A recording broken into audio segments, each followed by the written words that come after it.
Artūras Rulinskas, Mensa Christi, Kristaus stalas. Įvadas. Pati mėgstamiausia mano vieta namuose yra prie stalo virtuvėje. Galėčiau sakyti, kad stalas yra visų namų širdis ir centras. Ne vien dėl to, jog čia sėdi ir valgo mūsų šeima. Čia taip pat ruošiamos pamokos, sprendžiamos įvairios užduotis, rašomi pamokslai, planuojamos stovyklos, kalbama apie tikėjimą, meldžiamasi, iškalbamos nuoskaudos, pykstamasi, baramasi ir dalijamasi džiaugsmais. Priimami svečiai, planuojama ateitis, aptariama praeitis ir dar daug įvairių dalykų. Tikriausiai esame matę, kaip žmonės socialiniuose tinkluose mėgsta dalytis valgių nuotraukomis. Dažniausiai tokios nuotraukos būna iš kelionių užsienyje, valgant arba pastebėjus tai, kas ypač estetiškai pateikta, arba kas yra visiškai kitaip negu namuose.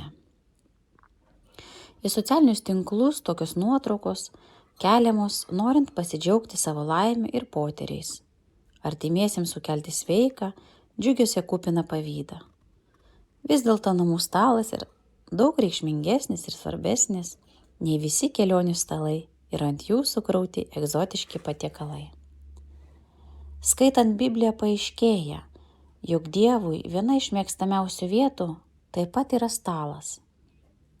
Biblijos istorijose prie stalo, valgant, bendraujant, pykstantis ir džiaugiantis, planuojant, įsipareigojant, aiškinantis, pagerbiant vyksta daug nuostabių dalykų. Dar įdomiau yra tai, kad tikėjimas labiausiai ugdomas būtent prie stalo. Šią knygą rašau norėdamas pabrėžti tai, ką skaitau šventajame rašte. Tinkamiausia vieta ugdyti ir brandinti tikėjimą yra ne kokia ypatinga vieta, apie kurią kažkas pasakė, kad ji yra šventa, nes ten įvyko apreiškimas ir ji pažymėta nuostabaus grožio statiniu. Bet prie stalo, kur vyksta tikri ir realūs pokalbiai, kur teologija sutinka kasdienybės filosofiją, kur stoka, baimė, skausmas atranda viltį, kur džiaugsmas, pilnatvė, draugystė, meilė švenčia patirto palaiminimo puotą, kur tikriausias maistas yra pagarba, orumas, tarnystė, Dievo artumas ir jo pažinimas. Mensa Christi išvertus iš lotynų kalbos reiškia Kristaus stalas. Kodėl pavadinta lotyniškai, o ne lietuviškai? Teologija visada yra interpretacija. Dievo pažinimas irgi yra keliavimas Dievo žodžių interpretacijų keliais ir vingiais, kalvomis ir slėniais, per savo pačių potyrius, jausmus, požiūrius, tradicijas, kultūrinius supratimus.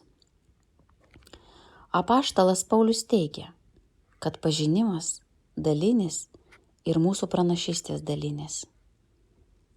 Kai ateis metas tobulumui, pasibaigs kas netobula. Tai yra dalinis pažinimas baigsis. Interpretacijos apie viešpatį baigsis, kai ateis tobulumo metas. Tačiau kol šios dienos dar neatėjo, privalome dalytis bent iš dalies teisingomis mintimis. Mensa Christi yra reali vieta Izraelyje, prie Galilėjos jūros, arba kitaip Tiberiados ežero. Tikima, jog prisikėlęs Jėzus ten atėjo pasitikti savo nusiminusių mokinių, žvejojusių per naktį, ir įkvėpė juos toliau gyventi, siekiant aukštesnių gyvenimo tikslų, tarnaujant Dievui ir skelbiant gerąją naujieną. Ši vieta, šis stalas yra dalis uolos, tarsi stalas, ant kurio Jėzus ir vaišino mokinius duona bei žuvimi, prie kurio jis barė juos dėl netikėjimo, kurie atgavo viltį ir buvo padrąsinti toliau gyventi pagal Jėzaus mokymą. Mensa Christi, ši knyga yra kelionė ir ėjimas tos vietos link, kur viešpats mums įkvėpė vilties ir suteikė tarnystę. Kiekvienas esame pakviestas prie Kristaus stalo. Pakviesti visi, sušalę, sušilti, alkani, pasisotinti, nusivylę, pasidžiaugti, apkartę paguosti, nusilpę sustiprėti, vieniši rasti bendrystę. Brangūs skaitytojai, kviečiu su šiais skaitiniais prisėsti prie įvairių Biblijos, istorijos minimų stalų, prie Adomo ir Ievos, Abraomo ir Saros, Rebekos tėvo Betuelio, Izaoko, Rachelės ir Lėjos, Jokūbo ir Labano, Egipto valdytojo Juozapo ir 10 jo brolių, Midjano kunigo Jetro, Mozės ir Aarono, Izraelio seniūnų, karaliaus Dovydo, Izraelio tremtinių Babilone, muitininko Mato, karaliaus Erodo ir Erodin-ados, Simono ir Fariziejaus, Mortos ir Marijos. Tos vietos, kur prisėsime, taip pat bus įvairios – dykumoje, minioje, po ąžuolų prie Abraomo palapinės ir prie figmedžio, prieinant Jėzui, vestuvių pokelyje ir Simono raupsuotojo namuose, prie Tiberiados ežero ir tiesiog prie naujosios sandoros stalo. Prisėsime, kad atrastume pažadus, įžvelgtume ne taip lengvai, pamatoma šventojo rašto mokymo reikšmę.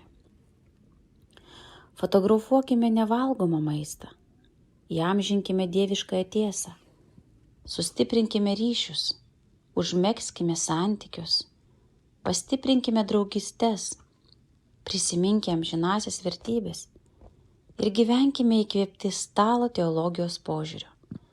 Susitikime su Dievo knygos veikėjais, pakalbėti tikrais gyvenimiškomis temomis ir paaukime savo dvasią. Prieš pradedant skaityti šią knygą verta žinoti, jog kaip autorius niekam nieko nesistengia įrodyti ir ši knyga nėra nei mokslinė, nei akademinė, nei grožinė, nei teologinė, nors ir parašyta, norint padėti skaitytojui augti ir bręsti dvasiškai.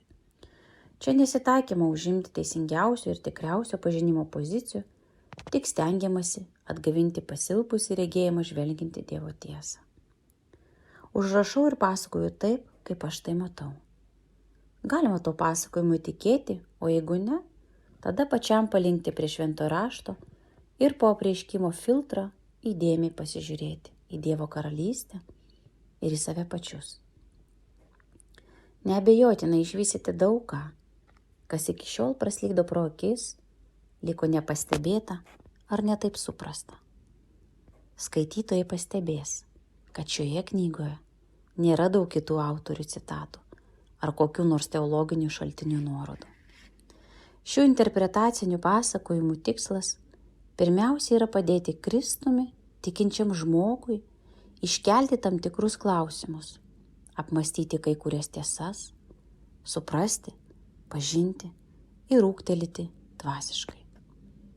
Galiu drąsiai teigti, kad šie interpretaciniai pasakojimai yra mano paties asmeniškai išgyventi.